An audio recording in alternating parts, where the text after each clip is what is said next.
Praise to you, Lord Jesus Palakpakan po natin ang salita ng Diyos.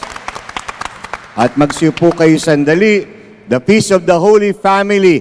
The Holy Family of Jesus, Mary, and Joseph is the model of all our families. Siya po ang modelo ng ating pamilya dito sa mundo. Kamusta naman po ang pamilya nyo? May tuturing ba na ang inyong pamilya ay banal? Can we call your family holy? Ay naku, Father, sakit sa ulo. No? Pasaway. Sabi nga rin sa kanta, di ba? Pasaway, pasaway, pasaway. Kayo. Oh, para naman kayo nagtatae. Pasaway, pasaway, pasaway. Please, walang away. Oh. Kumaway, kumaway, kumaway. Lahat kakaway. Para, kumaway, 1, 2, 3. Kumaway, kumaway, kumaway. Lahat ay pasaway. At least umamin kayo, kumaway kayo. No? Sa pamilya naman, alam ninyo, maybe your family is not holy if you think of holy as being perfect. No? Yung bang hindi nagkakamali, wala nagkakamaling asawa, wala nagkakamaling mga anak, wala nagkakamaling mga magulang, then your family is not holy. But remember, holiness is not about perfection. No?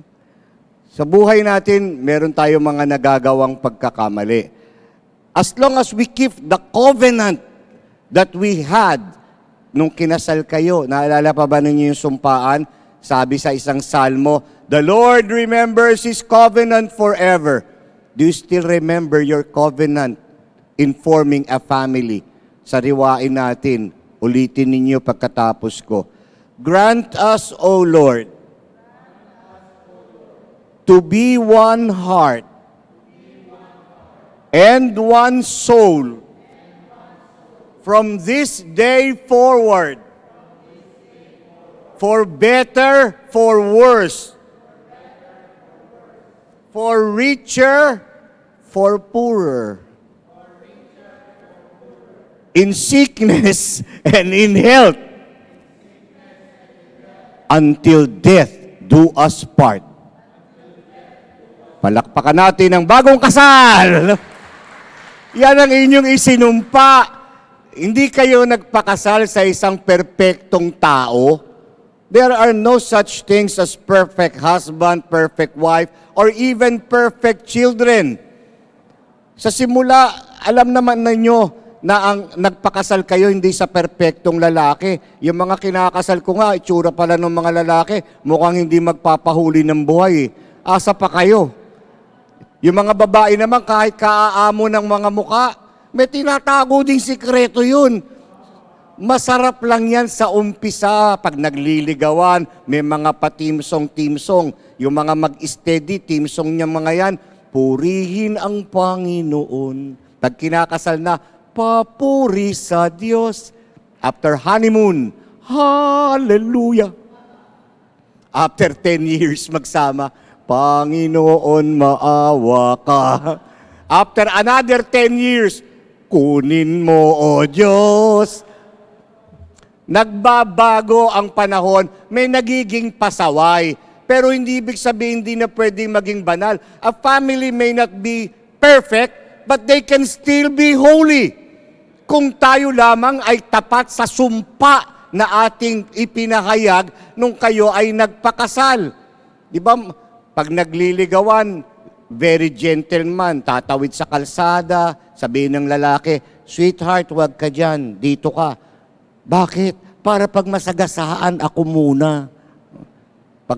Pag mag-asawa na, may mga anak na, kanya-kanyang tawid. Di ba?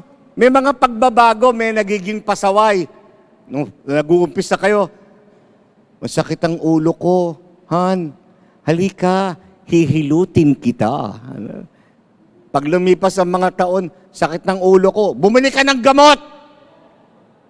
Paano ba yan? Aayain ka magsine. Kahit pangit palabas, napanood yung palabas. Ben, napanood na natin yan eh. Hindi bali, ako naman magbabayad eh. Ang gagawin natin doon kung napanood na, basta akong bahala, pumikit ka na lang. Pag pumikit ka, yari ka. No? Pero pag asawa ka na, hindi na daw nag-aaya yung lalaki manood, yung babae na mamakaawa. Inood mo naman ako ng sine. 10 taon na tayong hindi nanonood eh. Wag na, sayang ang pera. Tayo mo na lang yan, lalabas din niya sa Netflix.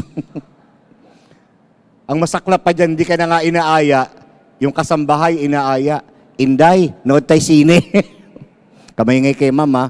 Nagkakaroon lang ng mga pagbabago at nagkakaroon nga ng mga pasaway. But that does not make your family unholy.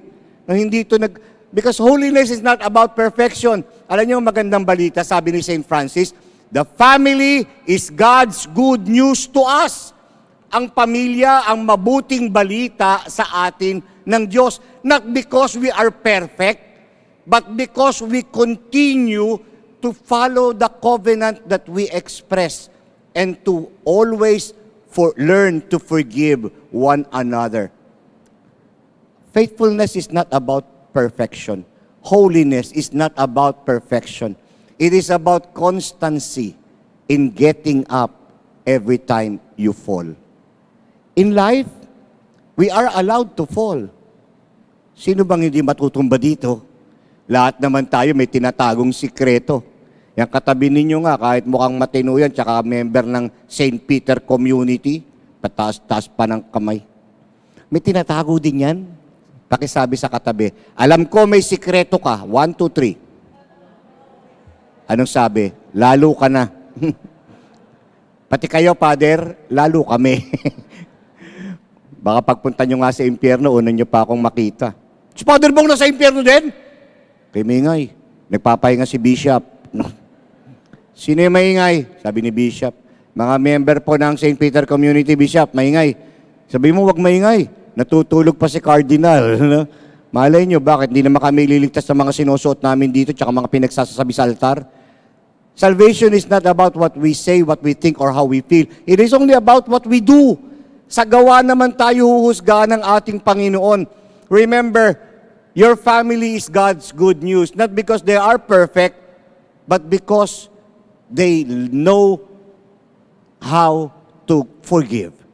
Na sila ay marunong umunawa, magpatawad, magbigay ng pagkakataon at tulungang bumangon ang mga natutumba sa inyong pamilya.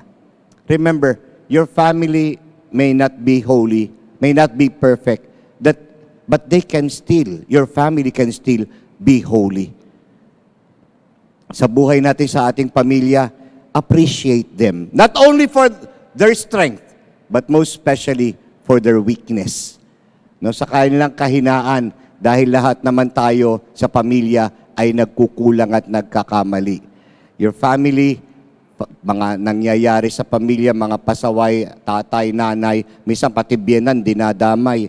Sabi kasi yung tatay daw yan ang ilaw, haligi ng tahanan. Ang mga nanay, ang ilaw ng tahanan. Ang mga biyenan, ang anay ng tahanan. Kung pasaway. Sabi nga rin sa pare, ba't ang tagal mo dumating? Kanina pa kami naghihintay. Pare, pasensya na. Nilibing namin yung biyenan ko eh. Nilibing mo biyenan nyo, bakit ang dami mong galos, dami mong sugat? Ang hirap ilibing pare, lumalaban pa. Buhay pa, nililibing nyo na. Ngayon sa buhay natin may mga tao sa pamilya na hindi naman kalugod-lugod. But remember, we must always give them a chance. At isang sasabihin ko sa inyo, kapag dumaan kayo sa madidilim na yugto ng buhay, iiwanan kayo ng lahat, pero hindi ang inyong pamilya. Never give up on your family. They are, and they will always be God's good news to us. Happy Feast Day po sa inyo ng banal na pamilya. Palakpakan po natin ang pamilya ni Jesus, Maria at Jose. Please stand.